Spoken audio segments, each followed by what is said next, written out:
Olá, nesse vídeo vamos falar sobre a regra de transição por pontos da aposentadoria dos professores da rede privada, aqueles que fazem contribuição ao INSS.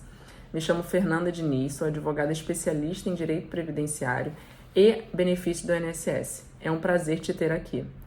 Como a gente sabe, a reforma da Previdência chegou em 2019 e trouxe muitas mudanças em todas as aposentadorias, inclusive das aposentadorias dos professores.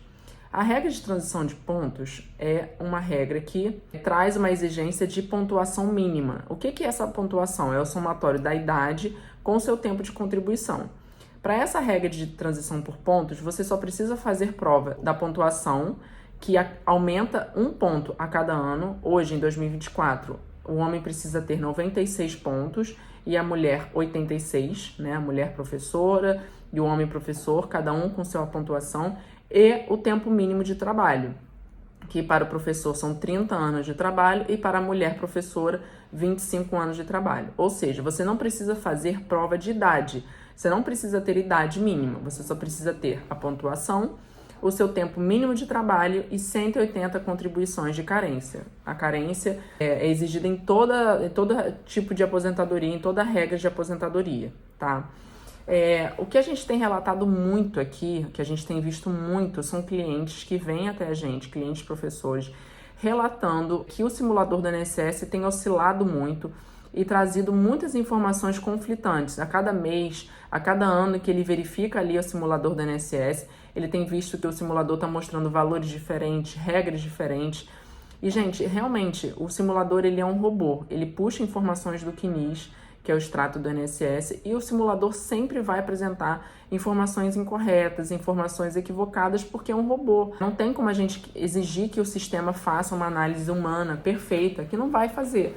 Então aquilo ali muitas vezes induz o segurado ao erro e faz com que muitas das vezes, que é o pior cenário, ele perder tempo e perder dinheiro, porque muitas vezes ele já tem direito a se aposentar e ele acha que ele ainda não preencheu algum requisito, justamente por estar confiando na simulação. Então, eu sempre digo aqui, o primeiro ponto, quando o cliente traz aqui a simulação pra gente, eu falo assim, posso jogar fora? Porque eu simplesmente não confio naquilo ali, e a gente confia na nossa análise, a gente faz a conferência das carteiras de trabalho, a gente bate toda a documentação do cliente, manda uma entrevista previdenciária para ele preencher com todas as informações, e aí sim, a gente tem um cenário fiel e real daquela situação daquele segurado. E o que é o professor para o INSS? É aquele que está efetivamente na função de magistério.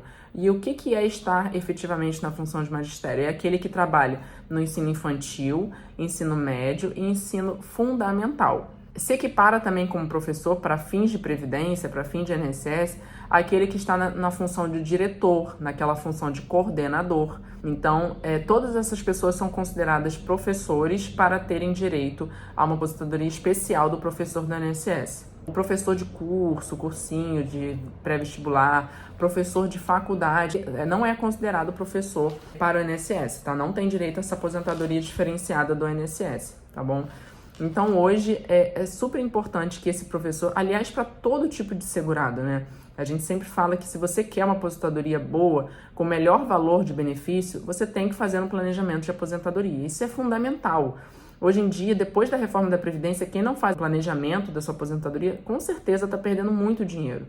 E para o professor não é diferente. Ele tem regras específicas ali, ele não tem direito a todas as regras de transição, só que ele tem regras específicas de transição e mais, ele tem regras mais vantajosas do que os outros tipos de trabalhador, porque ele é reconhecido pela Constituição como uma função diferenciada, um trabalho diferenciado, e por isso ele tem requisitos próprios.